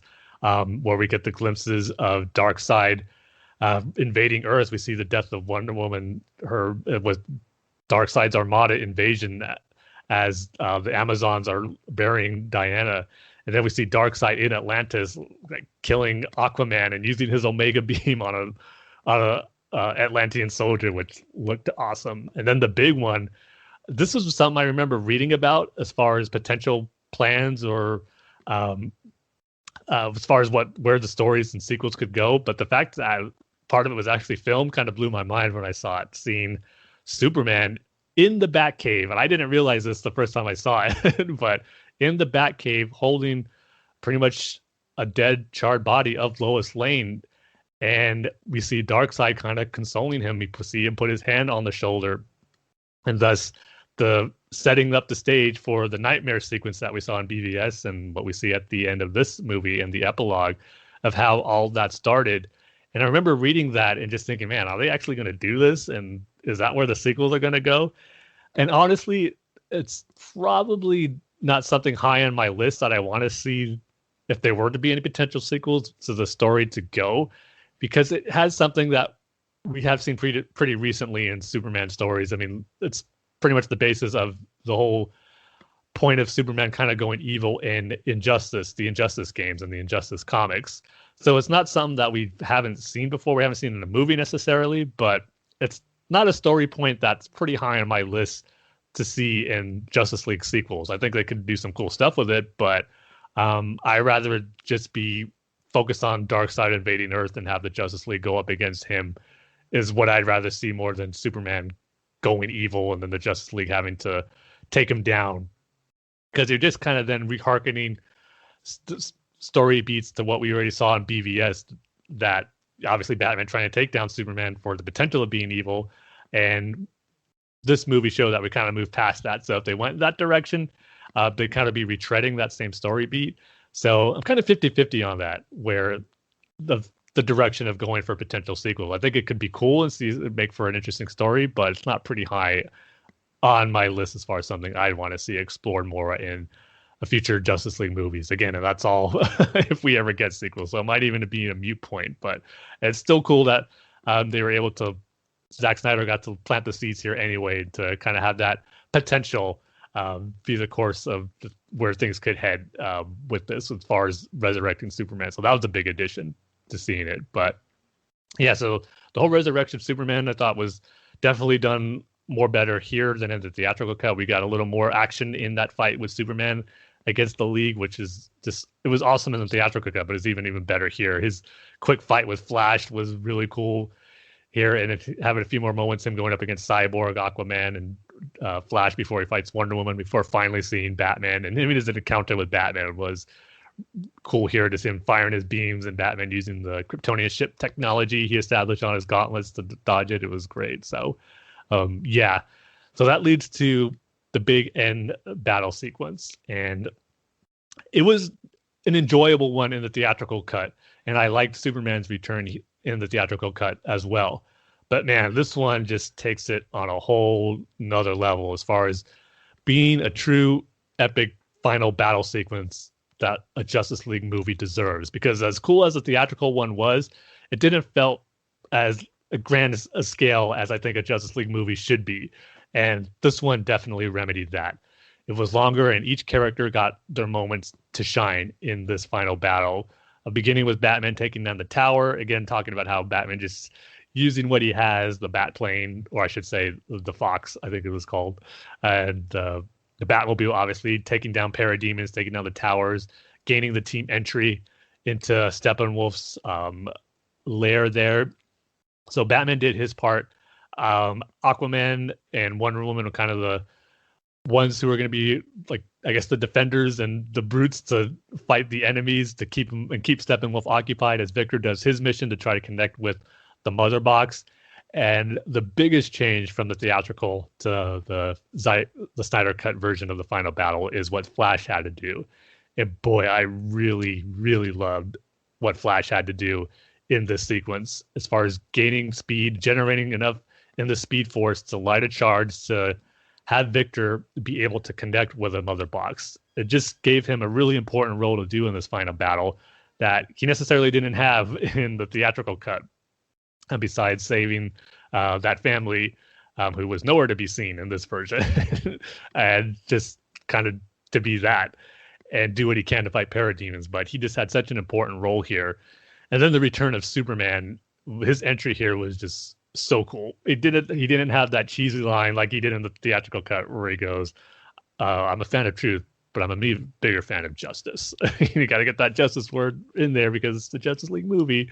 So that cheesy little bit of dialogue was gone. And just his entrance as far as getting in the way of Steppenwolf's axe from hitting Cyborg and just being nothing to him as an attack. not even a dent on his new black suit. It's just how he just casually says, not impressed, and blows his ice breath on his axe and just breaks it and just goes all out on Steppenwolf. A lot of the same shots were used from the theatrical cut in this one, which I liked, but we got some even more cool shots of Superman in action here. Man, I just love the way he just goes all out on Steppenwolf here too. And another thing that I really loved about this final battle sequence is the music. Junkie XL is back to score this movie, and certain music choices weren't my favorite, but the great ones far outweighed ones that one that really didn't jive with me as I was watching the movie. But this whole sequence, the final battle, and this is going from someone who was excited to hear the classic Superman theme and the classic Batman theme in the theatrical cut of Justice League when Danny Elfman was doing the music. And while it is kind of a nice nod to hear those, when I watch it now, I think it does feel a little out of place, and it just works so much better when you're hearing the themes that were already established for this universe, like Superman's theme that we got in Man of Steel. Hearing that more throughout the course of the movie was great. But especially in this final battle, when he comes in to fight Steppenwolf, the music that plays, that's really in the same vein of the music we've heard in Man of Steel. It was just great. It worked so well. The music in this whole final battle sequence I thought was fantastic. So Superman, the added stuff with him, the music, just made for a great final battle with him and Steppenwolf. Steppenwolf was no contest against Superman, and it just drives home the point as far as the whole idea of the Mother Boxes not calling out to Apocalypse because of Superman, and then them being afraid of how powerful he is. And it was on full display why that was the case, because Steppenwolf did not stand a chance against Superman. And it was just great to see. But then going into one of my other favorite aspects of why I love this final sequence so much is what Flash had to do. And obviously he didn't get to do what he needed to do right off the bat as initially planned, because he got shot by a parademon by his blaster and had to heal up a bit. And that delay caused Victor not to connect with the Mother Box before it was too late, before they joined, and it caused the massive blast and the destruction and the arrival of Darkseid that they were trying to avoid, and pretty much wiped everyone out except the Flash. And I just loved how he was pretty much phasing himself through that energy blast, making him survive and not succumb to that. It was just great visually and just a great use of Flash's powers. And then just Barry really going all in, just, as he says, run as fast as he never has before, faster than the speed of light, to, as he says, break the rule and kind of turn back time a little bit to save everyone and save the world pretty much. And I just visually loved how it looked. Again, the music, I love this piece of music that was playing here. It just really set the mood and tone for what Barry had to do in this final attempt in trying to avoid the inevitable, or not the inevitable, but avoid what they were trying to set out to refrain from happening with the invasion of Darkseid and the unity of the mother boxes. And just, it really set the tone of how important, what a big deal, and what a big step this was for Barry to do something that he never had to do. And just thinking back to his father, as far as trying to prove himself to be the best of the best, as he says. It's just all that great stuff, and which is why we get those moments with him and his father. And I really enjoyed, and just setting up his character for this big moment that he had here. Just what an important role he played in this that he didn't necessarily have in the theatrical cut. I just thought was fantastic. And then seeing him go reverse time, I liked how visually it looked. He was turning back time, but yet he was moving forward. We see him run forward, but we're seeing time and everything that was destroyed get put back into place. I just visually, I thought it looked really cool. It's that really unique too for stuff we've seen with super speed powers, because we've seen a lot of those now between Quicksilver and the X-Men and Avengers movies, the Flash TV show. I really like the use of Flash's power visually, how it looked here. Just made it stand out and different from all the others that we've seen before. So that was really cool. And then we get Victor's big moment to shine here too. Again, I just love this final sequence because everyone had their moment to shine. And Victor connecting to the mother boxes and being tempted by the mother box to prevent him from separating them, kind of trying to tell Victor he could have a normal life here within the mother box. And as his mother calls him a broken boy, and then the great bit of dialogue here from him, just really accepting who he is and his situation now, where he just goes, I'm not broken and I'm not alone, and just not giving into that temptation and realizing his purpose here and just what he can do with the abilities he now has, and separating or getting rid of that mother box versions of his parents there, and just separating it, and then breaking out of kind of that illusion of temptation for him to not separate it. And then you see him call out to Superman to fully separate the mother boxes and stop the unity. So that was a great moment for him. But then you get to one of my other, just might be my favorite moment of this sequence. And it's really just coming from pure being a DC fanboy here, because the moment Darkseid, we see that boom tube portal open, and we get the visual of Darkseid, Desaad, and even Granny Goodness, which was cool to see, just all staring and seeing the action that was on display here, seeing what was going down with the Justice League against Steppenwolf. And this was really cool to see, because this is something I actually remember reading, and I think seeing some storyboards of how this was Zack Snyder's original intended ending for this action sequence. And I just remember thinking, oh man, how cool it would have been to actually see that Darkseid was watching this fight, and then they actually see each other, compared to just Steppenwolf being attacked and killed by parademons and being teleported back to Apocalypse or wherever he was going. Compared to this, that was so anticlimactic. I loved how this scene played out. The way Steppenwolf gets taken out here, man, it was brutal, but it's still a cool way to see the heroes of the power of their abilities they showed on here, where, I mean, he gets stabbed with the chest with Aquaman's trident. Superman goes to punch him back into the boom tube, into Apocalypse, but Wonder Woman, being the warrior that she is, just chops off his head before his body makes it into the boom tube back to Apocalypse. So, but even the visual of his head rolling through the boom tube into Apocalypse, but you see it land at Darkseid's feet, and he just smashes it with his foot, showing his frustration and annoyance at Steppenwolf's failure. And I just tweeted this out not too long ago. This movie has a lot of great, beautiful shots, but one of my favorites might be one of the more simple ones. Again, just because of just me being a DC fanboy and finally seeing this on screen for the first time, of just Darkseid. You see the back of Darkseid looking through the boom tube, and he's staring at Superman, Wonder Woman, Aquaman, Batman, the Flash, Cyborg, the heroes of the Justice League, staring down against Darkseid, and just knowing of the potential of what that sets up and what it represents. The greatest heroes of the DC universe, minus Green Lantern, and the greatest villain of the DC universe, setting up that inevitable showdown that they were going to have. And that was one of the instances where I thought, this is one of the things I was afraid of with the Snyder Cut, getting me so excited for a potential setup of what we could see if the story continues, but how likely that's not going to happen. So it was just awesome to see, again, just going back to how much I love the stuff they did with Darkseid and setting up Apocalypse. And again, just hearing Darkseid's voice was cool too. And no one's ever going to top Michael Ironside as the voice of Darkseid. I mean, his voices of Darkseid is right up there as being iconic with Kevin Conroy's Batman and Mark Hamill's Joker. Ironside's fantastic and amazing as Darkseid, but the voice they got here for Darkseid was really cool too. It felt perfect for this version of a live-action Darkseid that we're getting here, and just hearing him say words like the anti-life equation being his greatest prize, and just going back to all that Fourth World lore that I love so much, and just saying how without the mother boxes, they're going to have to invade the old ways and prepare the Armada. Just getting you excited for, again, the stuff they set up for Darkseid eventually going up against the Justice League, which is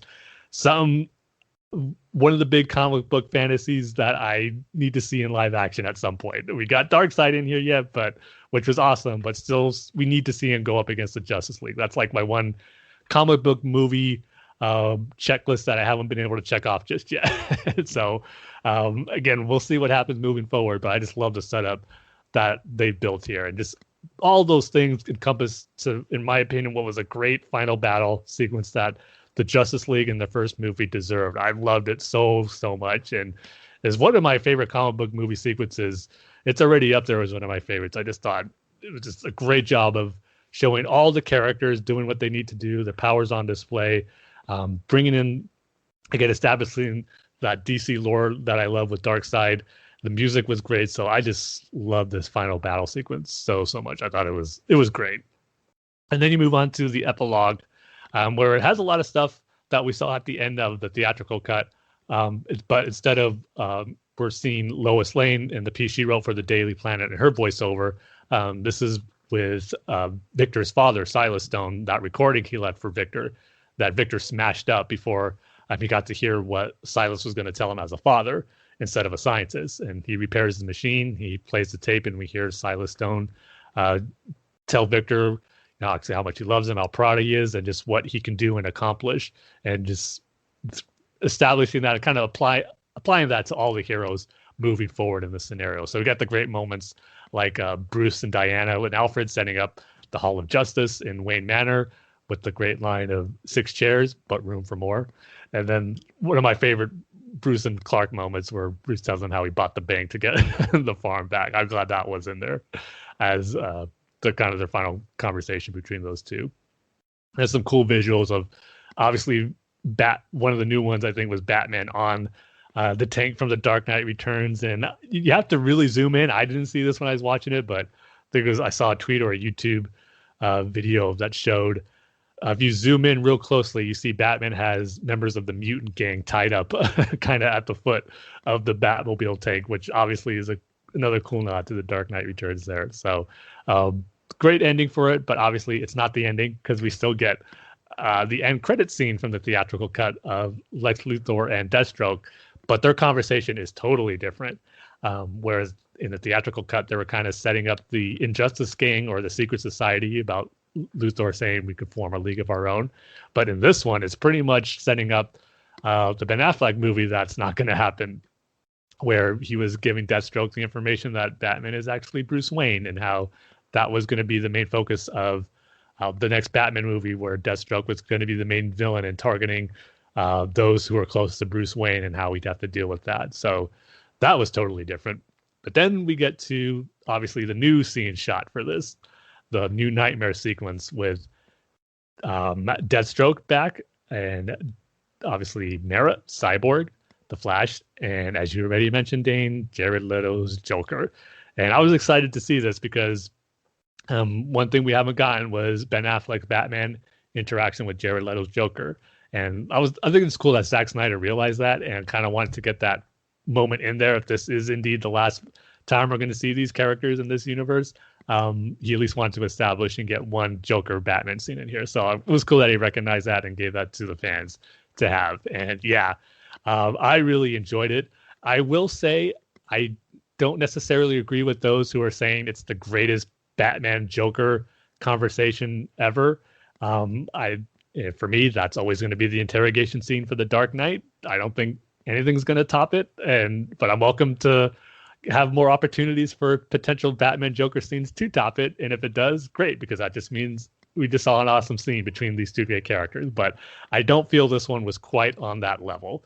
Even though there was some cool stuff in there, the scene Batman and Joker, kind of Batman in his most desperate moment, obviously looking for the Joker for help with his team, and Joker offering up the truce with that card, and just how both Joker obviously kind of stirring up some things that Batman doesn't want to hear with the death of Robin, and Batman just telling him, like, be very careful what you say next. They just had a great interaction, a great dynamic. Like you said, Dane, was just something totally different that we haven't seen. He wasn't trying to copy Heath Ledger's Joker, which I felt he was doing a lot of times in Suicide Squad. So this was a great moment, something different for these two characters in live action, and it was great. I really enjoyed it. It was cool to get, and I don't know if we're going to see any potential payoffs to this. Like, does the truce last? What happens with them and once Superman arrives? So again, it was one of those instances where it's like, this is some cool setup, but are we ever going to see the payoff for this? And I don't know. Again, I'll say not likely, but never say never. And then obviously we get to the final sequence with Martian Manhunter arriving to see Bruce. And this is obviously a dream as we see Superman arrive in that nightmare sequence. Bruce wakes up. And Martian Manhunter in general, it's going to be one of my nitpicks because it was cool to see him. Don't get me wrong. We're seeing a live action Martian Manhunter, not for the first time because he showed up in Supergirl, the TV show, and he was great in that. But seeing him mix up, talk with Batman was pretty cool here. But I don't know if you knew this, Dane, but this was actually supposed to be Batman, or I should say Bruce, talking to Jon Stewart as a Green Lantern. And Really? yeah, this was something that Warner Brothers made him cut or change. Even for the Snyder cut, they wouldn't let him have full control, I guess. So, and I remember reading that again as a potential end credit scene for Justice League, that it was supposed to be a Green Lantern who came to see Bruce and kind of offer up his help, and knowing that this isn't over. And I think that still would have made more sense. And maybe it's the Green Lantern fanboy in me wanting to see more Lantern stuff in Justice League. That was another thing too. We did get to see a dead body of Kilowog in that future vision Cyborg was having. So that made me think, oh man, Superman was going to go up against the Green Lantern Corps here, which would have been crazy to see. But again, it would have established bringing in the Green Lantern fully into the Justice League. And that's something I'd rather see more so than the Martian Manhunter. But again, that's just me being a Green Lantern fanboy because I can never get enough of the Green Lantern Corps. That's still the only thing missing, as much as I loved all this stuff in Justice League. It just would be that much more better with a Green Lantern being part of the team. But just Martian Manhunter in general, it just felt it's weird because it was cool seeing him. It kind of works with General Swanwick being John Jones, but at the same time, it makes you think, shouldn't he kind of got involved when in Man of Steel maybe, or when Batman, Superman, and Wonder Woman were fighting Doomsdays? He would think maybe now is a good time for me to kind of help and join in this big gigantic battle here too. And obviously it's because it's a retcon. I mean, let's be honest.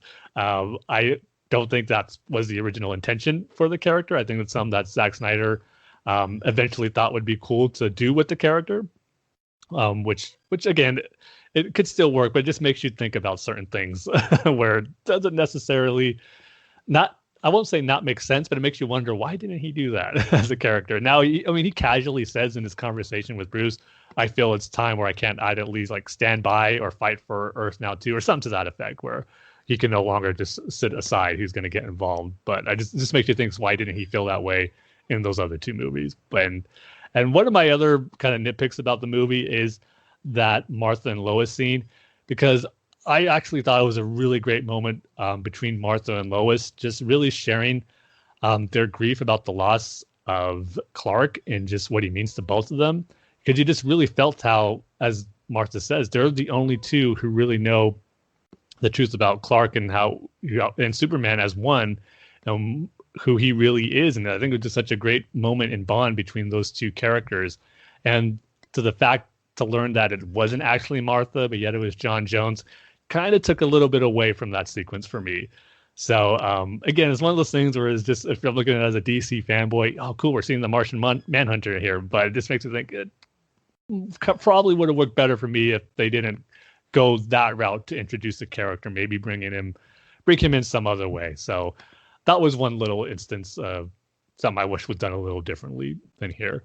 But yeah, so I guess my other kind of complaint or nitpick about the movie is something I felt unnecessary that doesn't, it leads to unnecessary, I guess, explanations for things you didn't need, was as far as Darkseid attacking Earth for the first time and discovering the anti-life equation there. And then he gets injured, obviously, and leaves Earth. And then he doesn't really remember that Earth was where the anti-life equation was. Because, and I think Zack Snyder gave an explanation for it, and it's like, okay, but probably could have a better explanation, not even have that be in there at all. Because I think it would have been worked better where Steppenwolf discovers the anti-life equation when he does in the movie, and he tells Darkseid that, hey, it's here. The thing you've been looking for, it's on Earth. So if they could have had the flashback sequence where Darkseid attacks Earth, but doesn't necessarily smashes the hammer on the ground that reveals the anti-life equation, they didn't need that. And because it would have made sense if he tried to conquer this planet, he failed, and he never went back to it because of that. But if you think he would remember the planet where that was his only failure, and where that was, and if he remembers seeing the anti-life equation there, he would remember and go back to it. And I think the explanation they give is, obviously it was so long ago, thousands of years. Darkseid wasn't the ruler of Apocalypse just yet. Like I said, he's kind of just starting out, and he's conquered hundreds of thousands of worlds in a humongous, vast galaxy. So maybe he did kind of forget about it. But it just makes me think, but if it's his only defeat, I think that's something he would remember, and remember where that anti-life equation is at. And they also said too how all those surrounded by him there were eventually killed or destroyed, because obviously Steppenwolf wasn't in that flashback, Assad wasn't there. So all these people who maybe wouldn't tell him where it was, but it was just something that was unnecessary to add a little more, I don't know if you want to call it a plot hole, or just more messier than it needed to be. It just should have been, Darkseid never discovered the anti-life equation on that planet. Steppenwolf did, and once Darkseid heard that, that's what made him want to attack Earth. So this is a little bit of a nitpick I had there, but overall, I couldn't be happier with how this turned out. It turned out a lot better than I was expecting it to be. It's a great watch. Again, it doesn't need to be 4 hours. Probably you can probably even get a better, more condensed movie in there, like the 3.5 hour mark. Little akin to more of the Lord of the Rings extended cut. But at the same time, I don't blame Zack Snyder at all for kind of wanting to get everything he wanted in there. If this is his last hurrah in the DC universe, and just, again, really glad he got the opportunity to see his vision through after all that he went through with the loss of his daughter, and just what a toll that must have been for him.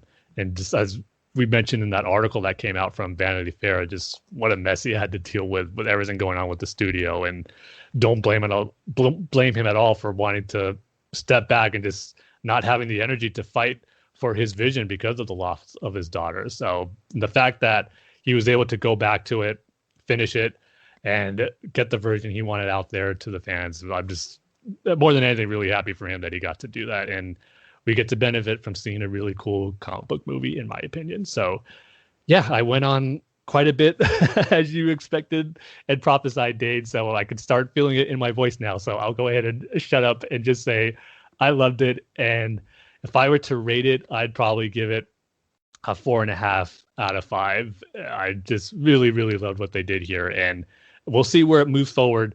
If we're going to get more of the story, we'll see if it's, I've heard kind of fans wishing maybe it's, if we can't get a live action sequel, do it in an animated form, like a high-end CG or traditional animated movie form, comic book storylines, which I could see happening if nothing works out for the movie to continue as a live action movie. I think they're probably wanting the story to continue somehow. And not going to lie, as cool as it would be to get a comic or an animated continuation of it, there's going to be a part of me that will be disappointed where all this got set up, as I mentioned, the excitement I had for the potential Darkseid Justice League standoff, to have it only kind of go back a little bit, being a comic book form or being an animated movie, which we've seen tons of times now.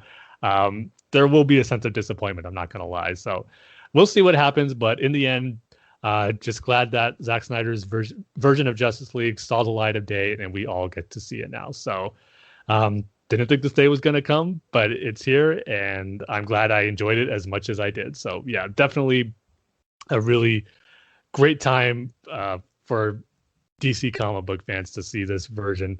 If they enjoyed this universe already, I think they got to see the ultimate culmination of that.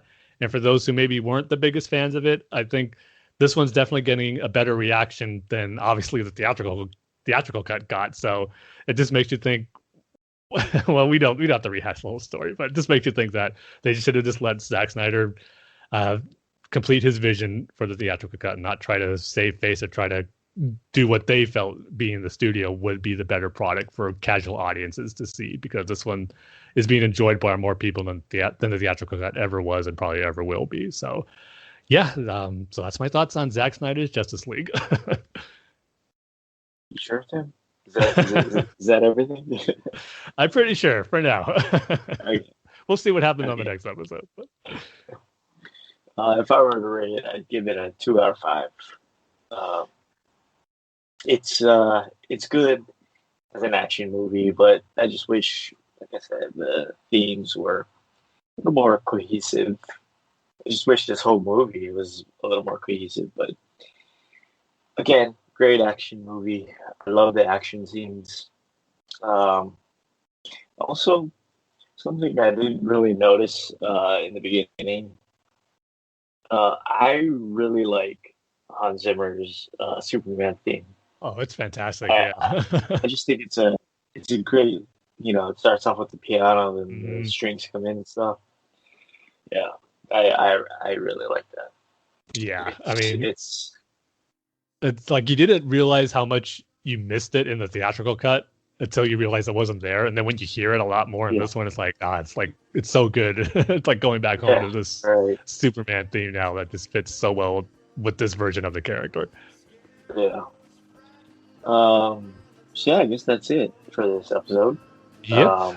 Episode honestly never thought would happen. Reviewing the Zack Snyder Snyder cut of Justice League. If you asked me this 2 years ago, I've been like, I don't think that's gonna happen. So yeah, just go over to BatmanUniverse.net, Facebook.com/BatmanUniverse, Tim's Twitter handle is @TimG311. My Twitter handle is @DaneSaysBanana, reading reviews on iTunes, and email the show at batfanswithoutpants@gmail.com. So with that, like we say at the end of every single episode, Tim, we love each and every one of you with all of our dark side anti-life equation hearts. we'll see you guys next time. See you next time, everybody.